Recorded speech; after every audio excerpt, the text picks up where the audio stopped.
श्री परमात्मने नमः। ओम श्री सत्य गुरुदेवाय नमः। देखिए बता रहे भगवान, यह है 11वें अध्याय का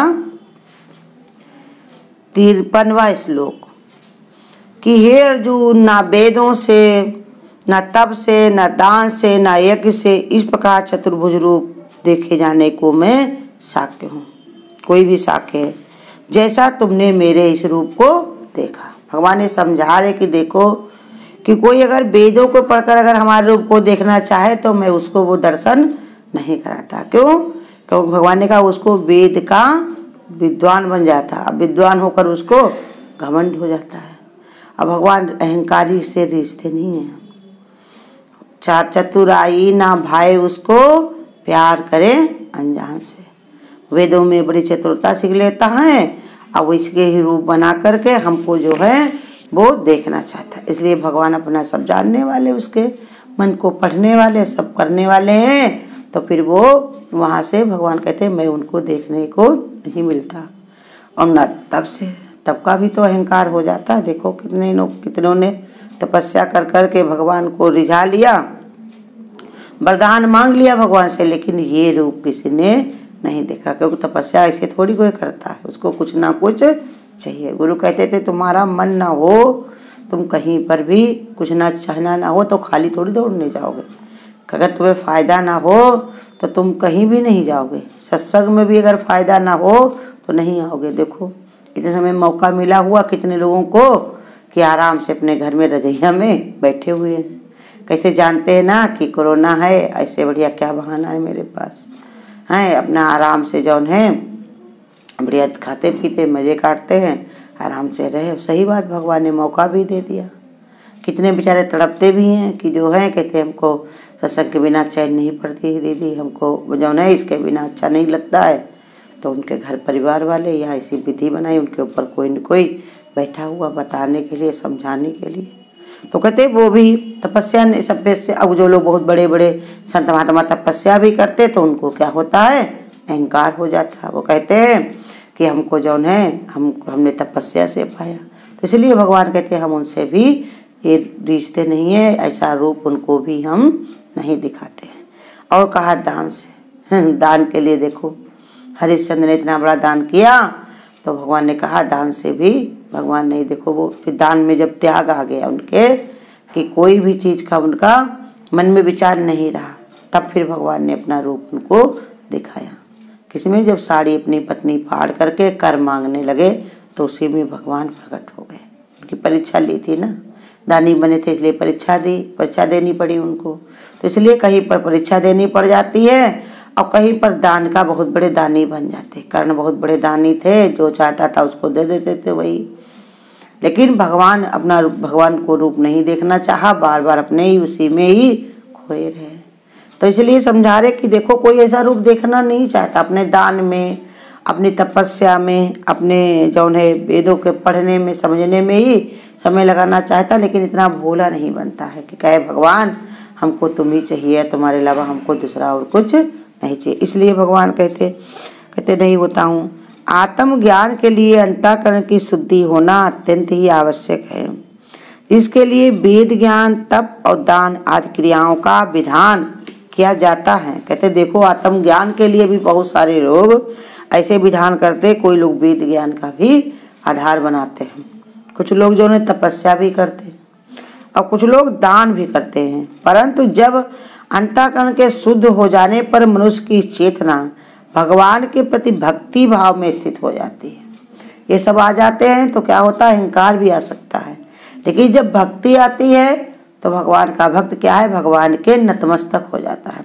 इसलिए भगवान किससे रिश्ते हैं, भक्ति से। कहा देखो ज्ञानी है तो उसको ज्ञान के कारण भगवान उसको ध्यान नहीं देते। कहते इसके अपना ज्ञान से जो पाना चाहता है तो अपना ज्ञान जौन है इसमें ही रमा रहे, वेदों के ज्ञान अध्ययन में रमा रहे। जो तपस्वी है वो तप में रमा रहे।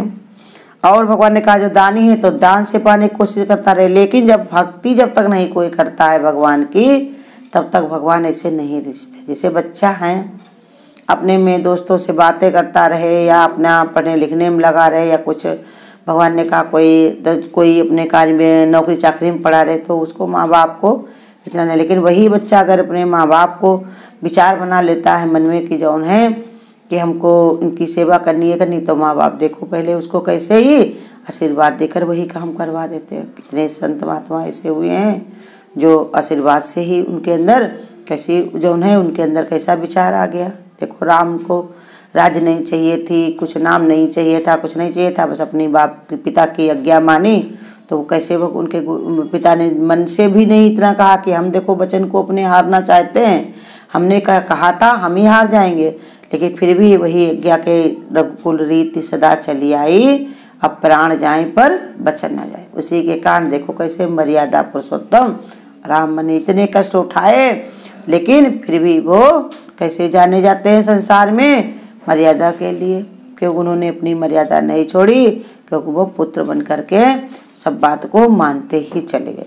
तो इसलिए समझा रहे भगवान कि ये विचार बताया कि तरह तरह से होता है ज्ञान में, लेकिन अगर भक्ति से भर जाए इंसान का भाव तब भगवान को चतुर्भुज रूप दिखाना कोई भी कठिन रहता, वो तुरंत ही भगवान अपना रूप ये दिखा देते।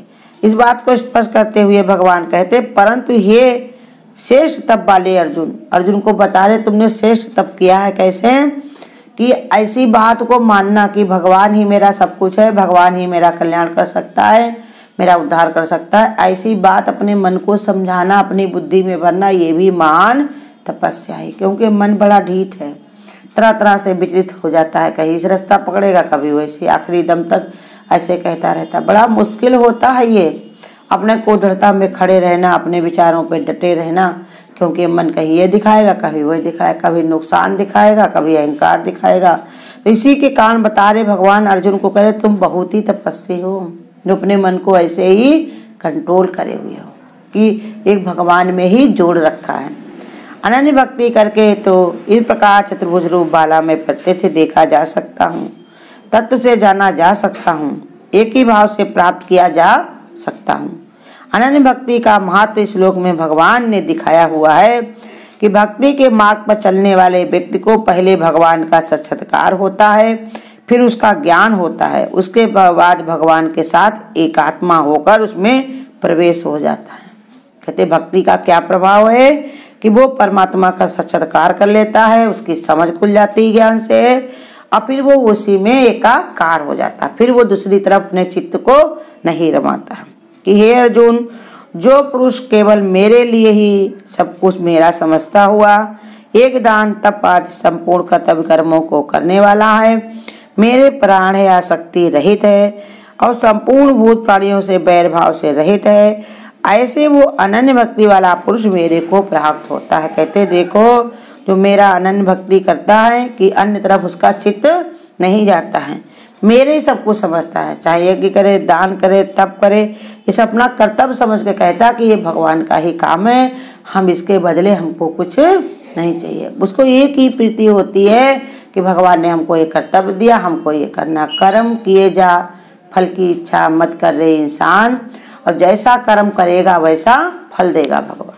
कर्म करने में तुम्हारे भगवान ने कहा बस है, लेकिन उसके फल में कभी नहीं है। इसलिए समझा रहे भगवान कि उसको जो है जब कर्तव्य में रमा रहता, भगवान के प्राण रहता, अब भूत प्राणियों से बैर भाव से रहित हो जाता। हम लोग क्या है, किसी में राग और किसी में दोष करते, कोई हमको अच्छा लगता है और कोई हमारे मन को नहीं भाता, लेकिन भगवान के भक्त की पहचान नहीं है।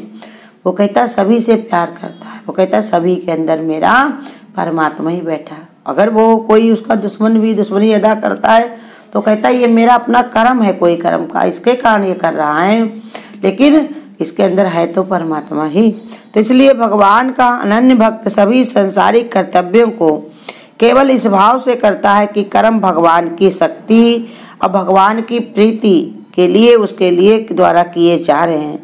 यह संसार के सभी संबंधों में केवल एक भगवान का संबंध मानता है। व्यवहार में यथायोग्य भिन्नता होने पर भी उसकी दृष्टि में भगवान की ओर ही दिखाई देती है। कहते कुछ भी हो, कैसा भी कर्तव्य करता हो, कोई भी व्यवहार करता हो, लेकिन उसकी दृष्टि कैसी रहती है, भगवान की ओर, कहीं दूसरी की तरफ उसकी दृष्टि नहीं जाती। भगवान का ऐसा वक्त भगवान को ही अपना आश्रय, अपनी उन्हीं के ही शरण योग्य समझता है। कैसी भी परिस्थितियाँ क्यों न हो, उसके भगवान का विधान, उसका प्रेम साक्षात्कार देखता है। प्रतिकूल परिस्थितियों में भगवान की कृपा देखता है, अनुकूल परिस्थितियों में उसे भगवान की दया के दर्शन होते हैं। उसका मन निरंतर भगवान से जुड़ा रहने के कारण उसे भगवान के भाव से ही थोड़ी देर के लिए अलग होना आसान ही रहता। कहते अगर वो थोड़ी देर के लिए भगवान से अपना मन हट जाए कोई संसारिक कार्यभार में या किसी के समझाने में, तो उसको बहुत पीड़ा होती कि मैं भगवान से क्यों नारा हो गया हूँ, भगवान के अलावा मेरा और कौन हितैषी है। एक भगवान को छोड़कर उसे संसार के किसी भी व्यक्ति, घटना, परिस्थिति या वस्तु में कोई सुख की आशा नहीं रहती। इन सबको वो केवल अपने लिए कर्तव्य को निर्धारित करने वाला समझता है और उन कर्तव्यों को प्रीतिपूर्वक करता है।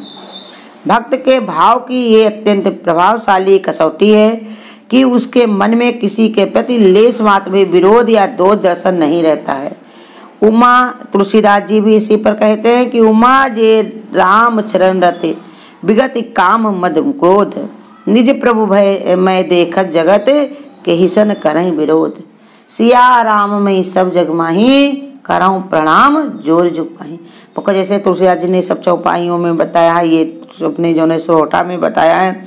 ऐसे भक्त की वाणी में मधुरता ही मधुरता भरी रहती है और उसके व्यक्तित्व के से केवल प्रेम की किरणें ही फूटती रहती है। उसके व्यक्तित्व माने उसका जो आचरण होता है उससे सिर्फ ज्ञान ही ज्ञान बिखरा करता है।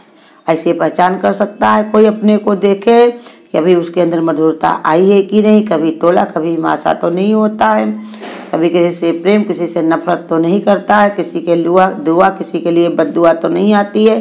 ये सब भाव अपने हमको परखने चाहिए और इसे जानकर भगवान की अनन्य भक्ति में रमना चाहिए।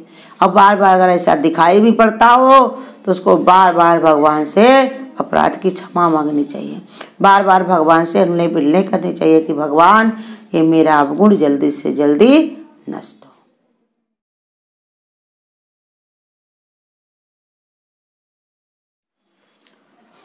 तेरी सम्मा से हट करके ये दीवाने कहाँ जाए, तेरा दर छोड़ कर सतगुरु ये परवाने कहाँ जाए, तेरी सम्मा से हट करके ये परवाने कहाँ जाए, तेरा दर छोड़ कर सतगुरु ये दीवाने कहाँ जाए। भटकते फिर रहे हैं हम ये मन माया में जा बैठे, भटकते फिर रहे हैं हम ये मन माया में जा बैठे, जो बैठे बंदगी करने तो मन उलझन में जा बैठे, जो बैठे बंदगी करने तो ये मन उलझन में जा बैठे, इसे सुमिरन भजन और ज्ञान सिखलाने कहाँ जाए, इसे सुमिरन भजन और ज्ञान सिखलाने कहाँ जाए, तेरा दर छोड़ कर सतगुरु ये दीवाने कहाँ जाए, तेरी सम्मा से हट करके ये परवाने कहाँ जाए, तेरी रहमत अनोखी है, तेरा जलवा निराला है, तेरी रहमत अनोखी है, तेरा जलवा निराला है, जिसे सबने निकाला है उसे तूने संभाला है, जिसे सबने निकाला है उसे तूने संभाला है। मेरे सतगुरु तेरी नज़रें करम पाने कहाँ जाए। मेरे सतगुरु तेरी नज़रें करम पाने कहाँ जाए। तेरा दर छोड़ कर सतगुरु ये दीवाने कहाँ जाए। तेरी सम्मा से हट कर के ये परवाने कहाँ जाए। तेरा दर छोड़ कर सतगुरु ये दीप दीवाने कहाँ जाए। अगर आपको आज की वीडियो अच्छी लगी हो तो वीडियो को लाइक और शेयर करना ना भूलें। आगे की वीडियोस देखने के लिए चैनल को सब्सक्राइब करें और नोटिफिकेशन